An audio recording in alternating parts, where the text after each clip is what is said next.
പക്ഷികൾ ആത്മഹത്യ ചെയ്യുന്ന നിഗൂഢമായൊരു ഗ്രാമമുണ്ട് ഇന്ത്യയിൽ. അസമിലെ ദിമ ഹസാവോ ജില്ലയിലെ ജതിങ്കയാണ് ഇത്തരത്തിൽ നിഗൂഢത പങ്കുവെക്കുന്ന സ്ഥലം. ഒരു നൂറ്റാണ്ടിലേറെയായി ശാസ്ത്രജ്ഞരെയും പക്ഷിശാസ്ത്രജ്ഞരെയും പ്രദേശത്തുള്ളവരെയും ഒരുപോലെ കൗതുകത്തിലാക്കിയ ഒരു കാര്യമാണ് ഇവിടത്തെ ആത്മഹത്യകൾ. ഒരു നൂറ്റാണ്ടിലേറെയായി ശാസ്ത്രജ്ഞരെയും പക്ഷിശാസ്ത്രജ്ഞരെയും വിദേശത്തുള്ളവരെയും ഒരുപോലെ കൗതുകത്തിലാക്കിയ ഒരു കാര്യമാണ് ഇവിടുത്തെ ആത്മഹത്യകൾ. ആത്മഹത്യ ചെയ്യുന്നത് മനുഷ്യരല്ലെന്നതാണ് പ്രത്യേകത.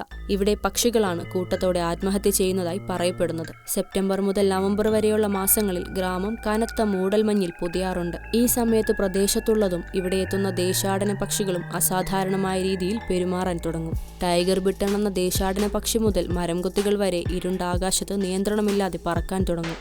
അതിലും വിചിത്രമായ കാര്യമെന്തെന്നാൽ ഇവയിൽ ചിലത് ഏതെങ്കിലും മരങ്ങളിലും കെട്ടിടങ്ങളിലും മറ്റു വസ്തുക്കളിലും പറക്കുന്നതിനിടെ പോയി ഇടിക്കാറുണ്ട്. ഗ്രാമത്തിന്റെ 1.5 കിലോമീറ്റർ ഇടുങ്ങിയ ഭാഗത്താണ് ഇത് സംഭവിക്കുന്നത്. ഈ കാരണം കൊണ്ട് ഗ്രാമത്തിന് ബെർമുഡ ട്രയാങ്കിൾ ഫോർ ബേർഡ്സ് എന്ന പേരും ലഭിച്ചിട്ടുണ്ട്. നിലാവില്ലാത്ത രാത്രികളിൽ ഇത് കൂടുതലായി സംഭവിക്കാറുണ്ടെന്നാണ് പറയുന്നത്. വൈകിട്ട് 7-നും രാത്രി 10-നും ഇടയിലാണ് ഇത് നടക്കാറുള്ളതെന്നും പറയപ്പെടുന്നു. കൃത്രിമ വെളിച്ചത്തിലേക്ക് ആകർഷിക്കപ്പെടുന്നവയാണ് ഈ പക്ഷികൾ. പക്ഷികളുടെ മരണത്തിന് പിന്നിലെ ഉത്തരം തേടി പലരും ഇവിടെ എത്തിയെങ്കിലും പക്ഷികൾ കൂട്ടാത്മഹത്യ ചെയ്യുന്നതിന്റെ പിന്നിലെ നിഗൂഢതയ്ക്ക് ആർക്കും കൃത്യമായ ഉത്തരം നൽകാൻ കഴിഞ്ഞിട്ടില്ല.